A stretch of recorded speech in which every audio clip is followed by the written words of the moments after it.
Hi and Assalamualaikum to the panels. My name is Isma Azira from SR2416M2. Today I will present to you guys about my research. The topic is the relationship between online learning and mental health issues during COVID-19 among FSR students in UiTM SEREMBAN 3. So let's go! So I'm gonna do a research on the relationship between online learning and mental health issues because in the past 2 years during the pandemic of COVID-19, there is a lot of students that affected mentally, including me. Mental health is a psychological symptom that influences students from depression and many more.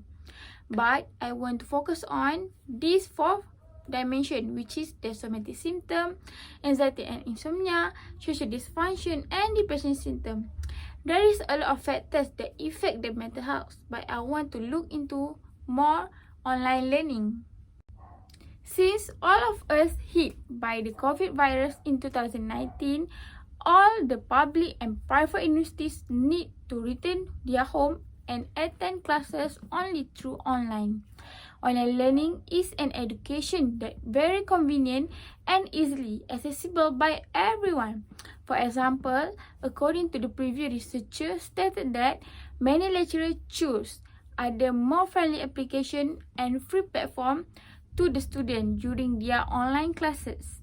For example, the Google Meet, Zoom, and Webex. So, I want to identify, is it the online learning give negative causes to the mental health or not? Moving on to the statement of the problem. The main issues here is many students perceive lack of responses during their online learning. It can be seen due to the face-to-face classes, students can directly contact their lecturer when they are having a confusing during their classes. Also, online learning is different to follow and very costly because when online learning, the student must have their own devices such as the laptop or tablet following with the internet connection. Recently, mental health issues arises among students due to the attending online learning that stated by the Hall in 2005. This is my research objective.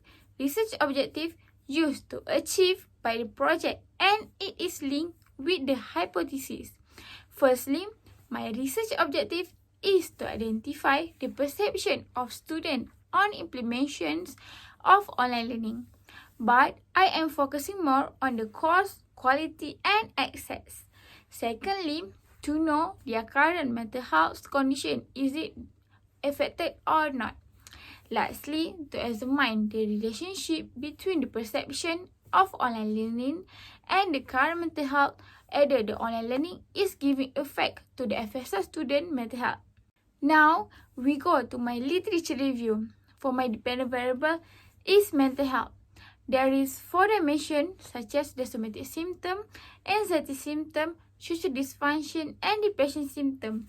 I have used the cognitive theory that refers to the mental process of receive and retain the brain productivity.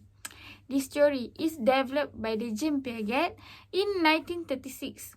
The cognitive theory is formulating the self-concept of individuals with their own behavior that affected by their mental health. This is my conceptual framework. It is started from the left one to the right one. The left one is my dependent variable, which is the online learning, and the right one is the dependent variable, which is the mental health. So, for my dependent variable, it is contributing into 3 dimensions, which is the access, quality, and cost. While for my dependent variable, it is contributing to 4 dimensions, which is the somatic symptom, anxiety symptom, social dysfunction, and depression symptom. All of these dimensions I have used in my questionnaire to measure toward my respondent, which is the FSR student in UiTM SEREMBAN 3. Here is my chapter 3, which is the methodology. My research design is in quantitative because non-experimental. I used to distribute the questionnaire through Google Form. My research also available in correlation design, which is to measure my independent variable, which is the online learning, and dependent variable mental health issues.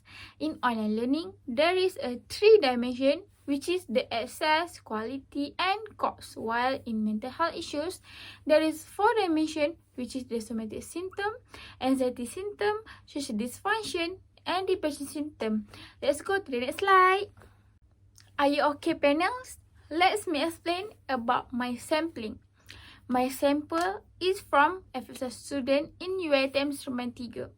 The inclusion here for my research is all diploma and degree from FSR student, and the exclusion is other than FSR faculty. According to UiTM Academic Affairs, the total of my population is 891. So, referring to the table Krejci and Morgan in 1917, the sample size is 269. So, my actual sample is 323 after adding the 20% to avoid the missing and unwritten data. I am using a random sampling technique, which is anyone from the FSR faculty can answer my questionnaire. So, I was approached the president of Fawcett Reunion body to distribute my Google form. Following to my instrumentations, the questionnaire is divided into 3 sections, which is the A for demographic profile, B for my online learning questionnaire, and C for my mental health questionnaire. My section A consists of 5 items, which is the age, gender, semester, program, and devices. While for the section B consists of 14 items and contribute with 3 dimensions, which is the cost, quality, and access. This questionnaire is according to the Maharani, Ekawati, and Yugatama in 2020 with combo alpha negative 0.805. Lastly, for my section C consists of 28 items and focus on 4 dimensions, which is the somatic symptom, anxiety symptom, social dysfunction, and depression symptom. This questionnaire, according to Sterling in 2011 with combo alpha negative 0.95. Both of the questionnaire is using the Likert scale starting from 0, 1, 2, and 3. And this is the data collection procedure. There is 5 steps. Firstly is ethical approval. We need to get the approval from the ethics committee. Next, by seeking the supervisor to conduct our research and briefing about our questionnaire. Then, we need to distribute the questionnaire using our own method. For example, mine is distribute the questionnaire by using the Google form to the respondent. Lastly, data analysis and interpret the data from the respondent to evaluate by using the SPSS software. On the other hand, my data analysis is contribute to 3 research objectives.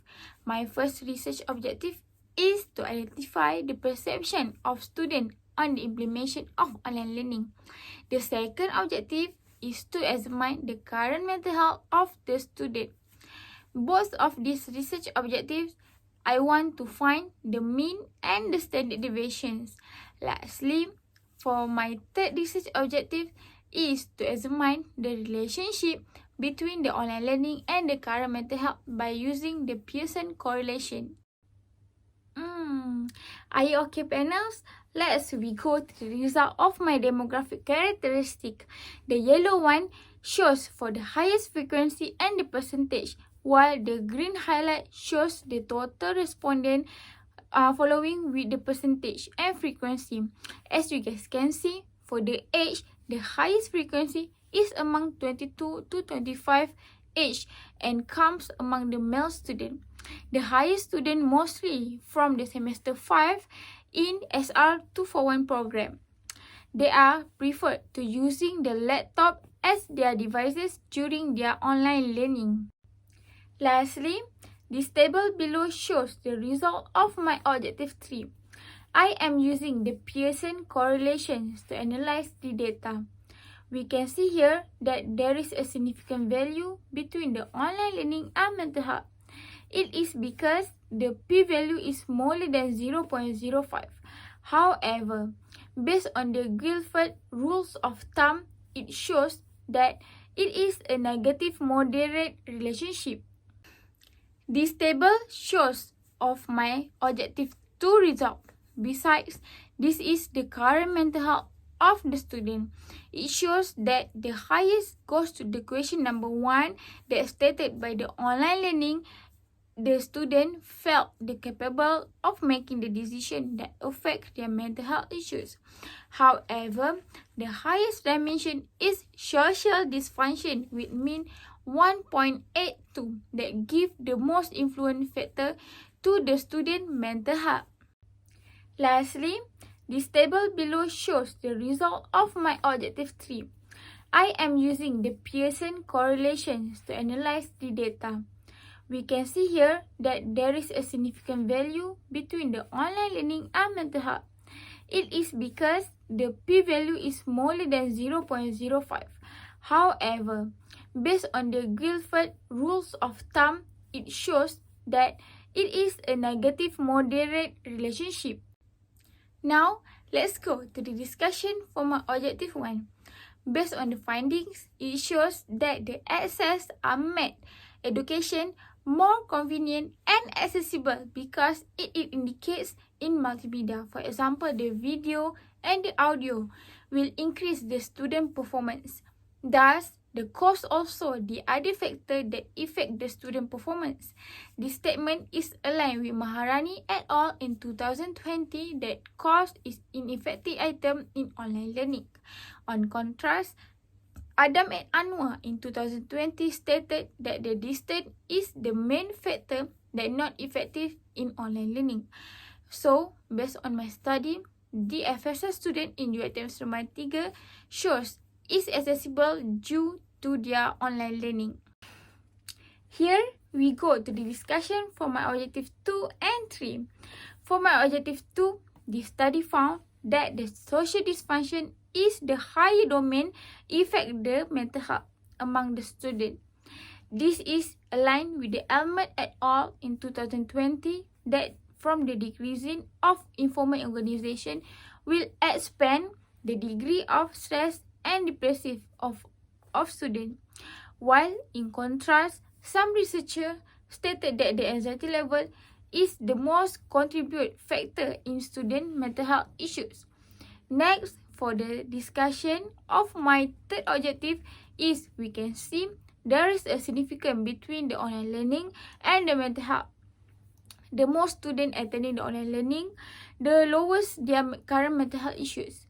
It is contrast with the Memun et al. In 2019 stated that the mental health issues causes from the academic strain. In conclusion from my research study, we can conclude that the majority respondent in FSR faculty is among male students. They are having least mental health issues on this online learning during this pandemic COVID-19 than the other female students. By the other sides, both gender can manage their anxiety and depression symptoms very well in the online learning by having a positive connective with the lecturer, and the classmate will encourage them to success due to performing using new platform and maintaining their mental health issues. That's all from me. Thank you for spending your time.